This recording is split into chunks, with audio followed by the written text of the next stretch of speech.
Looking back now, it's been a couple of months that we're into 2021, and having moved and finally can take a couple of breaths. Thinking back as to what actually happened in 2020, we were gearing up for a big year, and obviously the pandemic hit, and trying to figure out in a crazy world, how do we do this? And we thought even more so now, the kids that we serve need our help, and kids that may have been able to get books from school or from the library or anywhere else, were completely cut off. Suddenly everybody could see the need.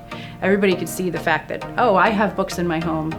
It makes it easy to teach my kids, but there are kids that have no books. That transformed the level of access. How are they going to get books? And Madison Reading Project really stepped in at that point to connect with kids, to connect with educators, to get those books out to the kids who need them. I think there was somewhat of a direct correlation of the limitations of the size of the space with the limitations of the scope that we were able to reach, and just not having the room, even at its simplest, to store the books that we wanted to have. If you can only have a certain amount of books, you can only give out a certain amount of books. It was so cramped, and if you can just imagine foot-wide walkways between the bookshelves and the table, it's very cramped. Books were packed in together, the chairs were packed together, and there was constantly boxes on the ground because we didn't have room for them on shelves. The pandemic and what we were experiencing and the very high demand just made it an immediate need. We started looking at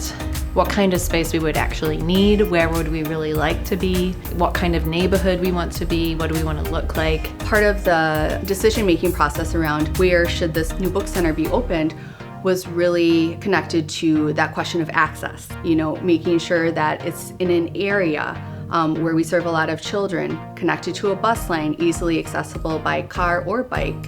I think that it took us a few tries to find what we were looking for and to be able to find the perfect space. So we're thrilled to be here. And here it's having a storefront with our sign on it and having a sign on the road. People can drive past and see us. Having more space and just knowing how much more efficient and how many more books that we can bring in and out of the space. This is just a huge highlight in and of itself. The future of Madison Reading Project in this space means even more books for more kids, and really books that are culturally and linguistically representative of our community. I'm so thrilled to see it come to life, from seeing the genesis of it with the strategic planning all the way to becoming reality in the middle of a pandemic. So that was really something. Now we have a dedicated office space with meeting table, with places for us to work from our computers, and still have the book center functioning out here. We can have multiple different things happening. We could easily set the space up for volunteers to come in and really have a bigger impact on the work that we're doing, which is what we want to do ultimately, giving people those experiences as well. One of my biggest hopes and dreams for this space is to have it continue to fill with books and children that truly represent our Dane County area. The change that has happened in the last year and a half, 2 years, is so rapid and so huge. We can do so many more things. What other things do we want to do? How do we want to expand? We can have people donating books whenever they have them, or we have sign-up slots every day because we know we have places to put them. The capacity and excitement that's building around our literacy capacity as far as what we'll be able to do, the books that we'll be able to provide, some of those different activities and programming events, again, will be another exciting point in history for Madison Reading Project. For people who are interested in getting involved, definitely go to our website. I feel like our staff has put a lot of information on there. So whether you want to volunteer, you want to donate books, you want to donate new books, or you'd like to make a donation to our center, visit our website, and we look forward to hopefully having everyone here at the center, whether it's a singular visit or if you want to come back and volunteer on a monthly basis.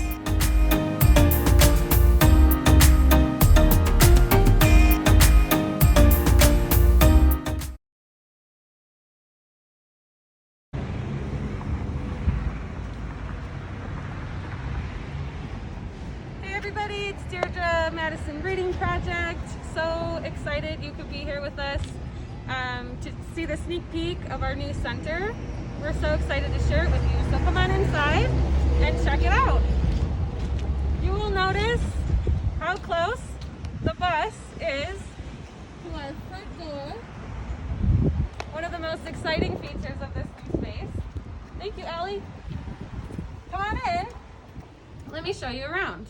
So, hopefully you'll notice if you've been to our last space, that we've tripled the size of our book center.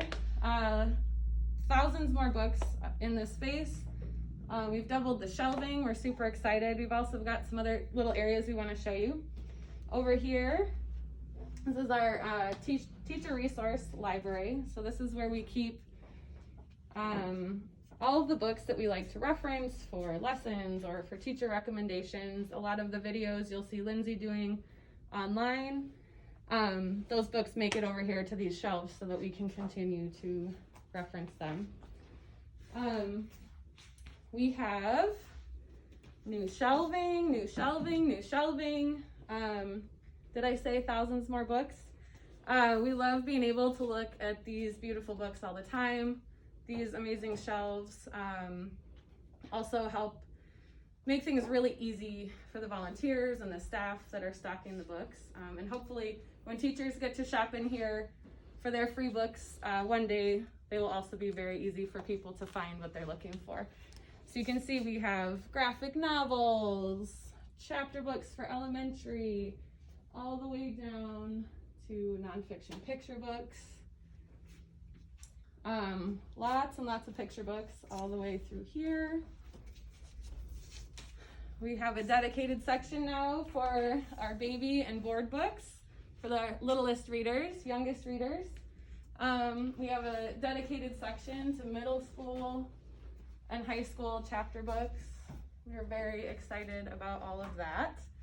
So that's the book space. And also what's really important to us is the space that we have to work in. So I'm going to kind of show you a couple features of that.